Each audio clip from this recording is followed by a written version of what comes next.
we got a big show for you guys today. It was a very slow news week. There was almost nothing going on. And then all of a sudden, like clockwork, there's just one mass shooting after the next.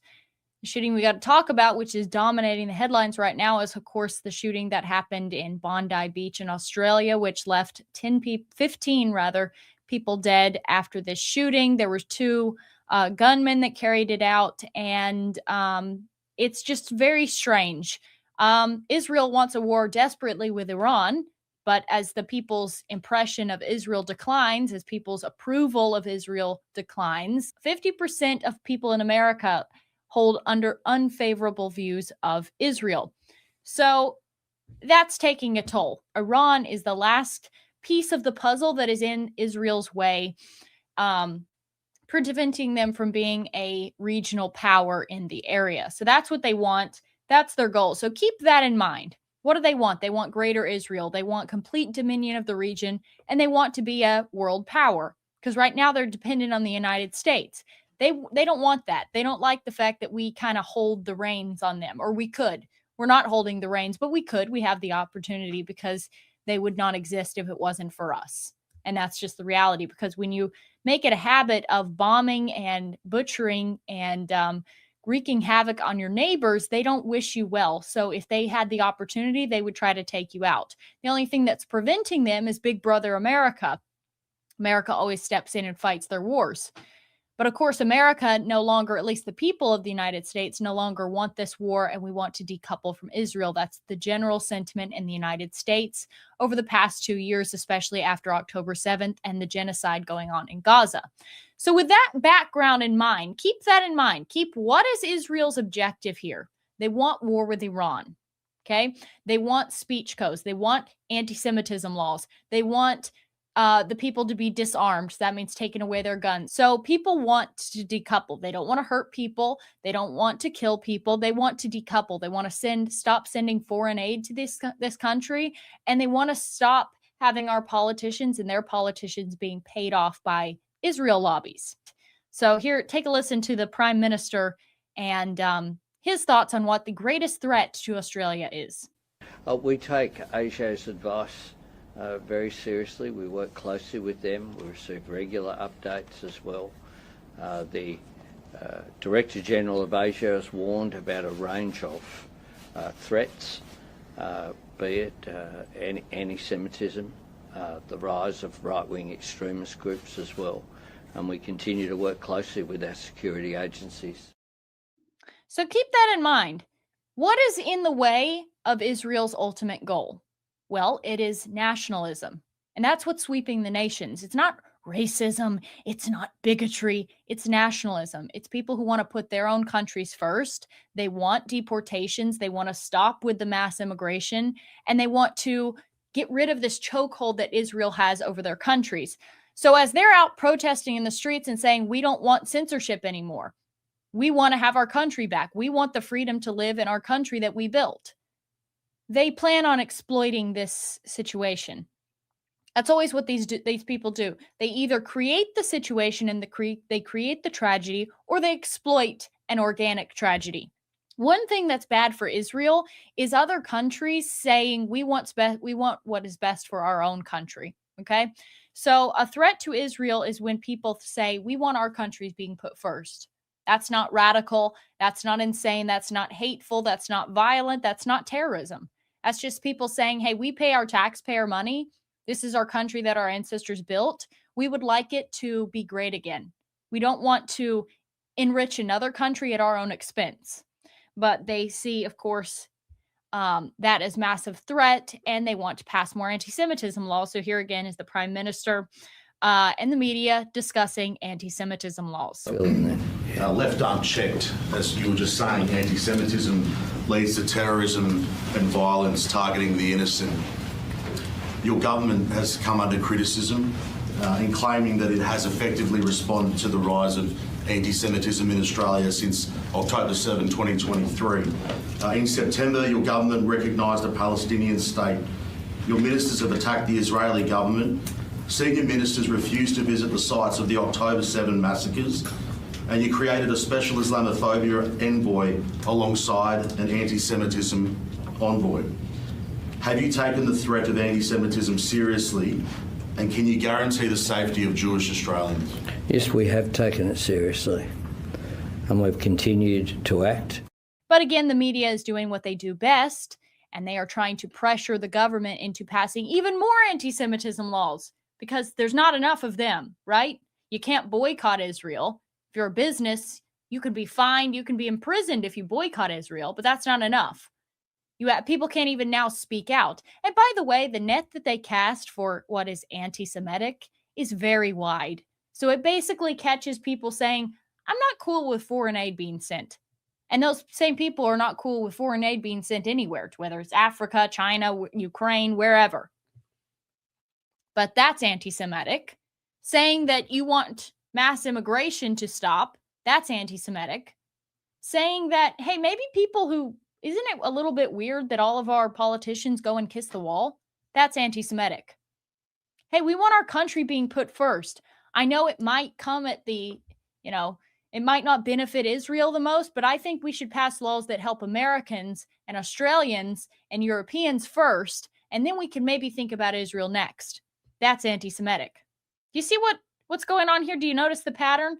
Here is a rabbi calling on the U.S., rabbis calling on the United States to create a special division just to combat anti-Semitism. But none of this, this tragedy is definitely not being exploited to their end. The president is sending a very strong message. Think about it. Ironically, I get off a plane. I am the president's representative, and I am walking off with a yarmulke, and I have kosher food, and embassies will have kosher food.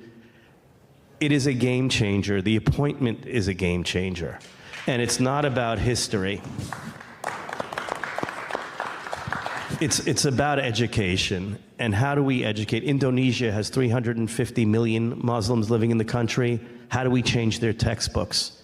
How do we hold the people in Gaza accountable that if America is paying for UN textbooks and supposedly the changes are made, why are those textbooks not being used, and why are they using their old textbooks?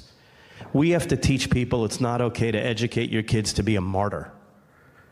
Okay? And we have to hold those countries accountable. How do we battle anti-Semitism on the internet? How are we doing better on algorithms? What companies can we work with? We are going to have a whole division within the office of the Special Envoy to combat anti-Semitism that is going to work on technology and working with the greatest leaders in technology, many of whom are Jewish and have offered their assistance. The office is going to be revamped entirely to be one of the highest profile offices in the State Department, because that's what the secretary wants and that's what the president wants. So we are going to have a very, very strong mandate on education, on protecting people, and how are we able to make a huge difference in combating what goes on. A lot to unpack there. And by the way, for any of you conspiracy theorists out there, any of you freaks, any of you brain-rotted people who just are online too much, if you took any of that to give credibility to your arguments that America is not sovereign, that America is owned by another people and another nation, you're insane. This rabbi, good job, rabbi. Let's have this rabbi from this one little country, let's have him lecture every other country in the world that's not pro-Israel enough. He'll take it into their own hands. We will educate you. We will create the biggest defense mechanism in the United States just to protect us and our interests. I didn't really hear a lot of mentions of America, of Americans, of their needs, of their interests. We have problems too. I don't know if you're aware of that, but Americans are facing a lot of problems as well. Inflation, the dollar is going to crash. The economy is going to crash. Like the financial and economic system is it's a bubble and it's about to pop. But let's just worry about Indonesia, who's not a fan of Israel. Make sure that their textbooks are pro-Israel. let's go over to Europe and make sure that they are doing their job. Let's come into the United States and create a whole new sector of the government that's just about censoring people, just about telling people that you don't have a voice and you should not speak out.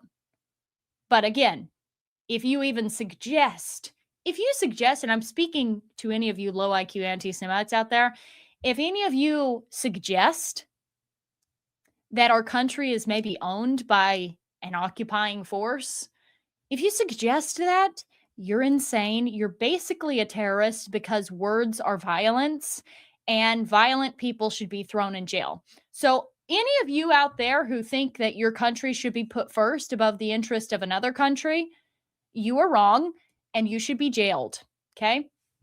Because that is unacceptable. That's beyond the pale. Your textbooks, your children should be indoctrinated from their youth. They should be taught that we support this country even though it comes at our own detriment, because you're white, right? You don't matter. Your life doesn't matter. Your country doesn't matter. And your people doesn't matter. There is one people on earth. I believe they refer to themselves as God's chosen people. There is one people, that people, they are the only ones that are allowed to exist. They have a right to exist. They have a right to exist. They have a right to defend themselves, even though they sometimes seem to be the aggressor in most situations. They have the right to peoplehood. They have the right to be proud of who they are. They have the right to be nationalistic in their own country, but no one else does. And we plan on going to every other country and telling them how to run their country, how to make it more hospitable for them.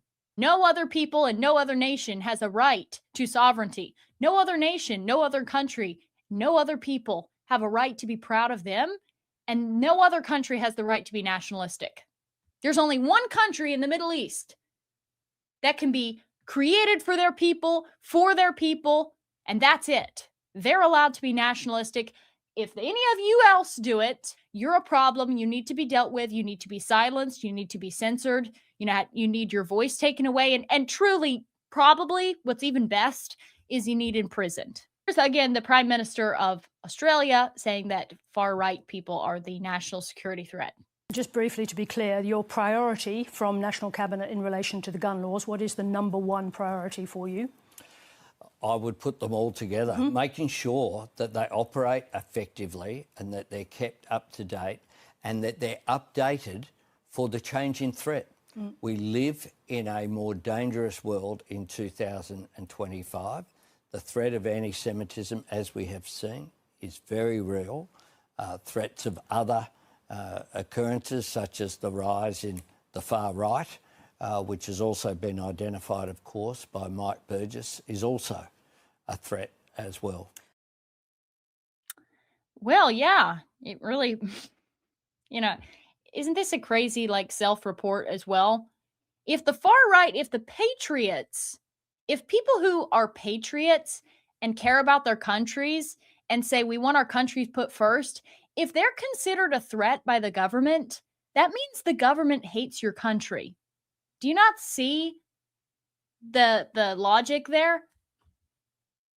If the government, if the people who control a country say that true patriots who care about their countries and care about the people who founded those countries and care about Australians, and by the way, again, this is happening in every white country. We're just using Australia as an example because of the Bondi shooting. If the government designates patriots as the biggest threat to the country, that means they are traitors. That means that government is anti their country. That means that government is no longer fighting for the country's best interest. In fact, they're fighting against the country's best interest. I wondered if you could expand a bit on that. There has been some criticism, obviously, of the Australian political response to it, but particularly here in the United Kingdom, what is your message to political leaders, to the Prime Minister? We have to crack down on hate speech in a far more forceful and emphatic way than we previously have been doing. By the way, the Prime Minister called me yesterday to express his solidarity and support, which I genuinely appreciate. So if you say we're actually protecting people by taking away your right to free speech, we're actually protecting people by busting down your door because you posted a meme. We're protecting people because words are the same things as violence. They might as well be violence.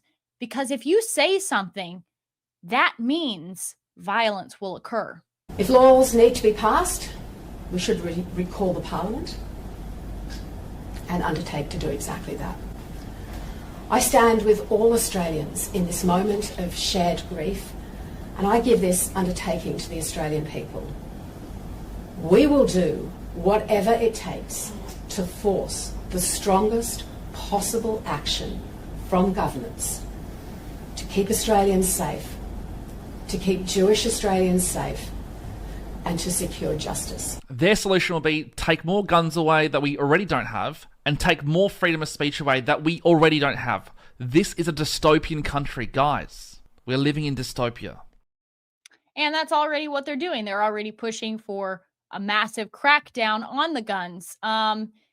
This is from Fox News. Australia moves to tighten gun laws after Hanukkah mass shooting leaves 15 dead at Bondi Beach. Prime Minister Anthony Albanese has pledged sweeping new gun control measures after a mass shooting at Hanukkah celebration. The whole point of having an armed populace is to prevent tyranny. It's to keep the government in check. It's to keep the government reminded that you better not start being a dictator, a tyrant. Because if you do, we have an armed populace that'll say, actually, no, that's not what we elected you to do. That's the point of having guns. That's the point of having your right to bear arms. So if a government says we want to take away your guns, what they're saying is we're planning on imposing even more tyranny on you to where you might need to pick them up. That's what they're saying. No government who has its country's best interest, no government who cares about its people, no government who is not corrupt would ever have any inclination to take anyone's guns away. They wouldn't need to. Only a government that plans on trampling on your rights has any incentive to take away your guns.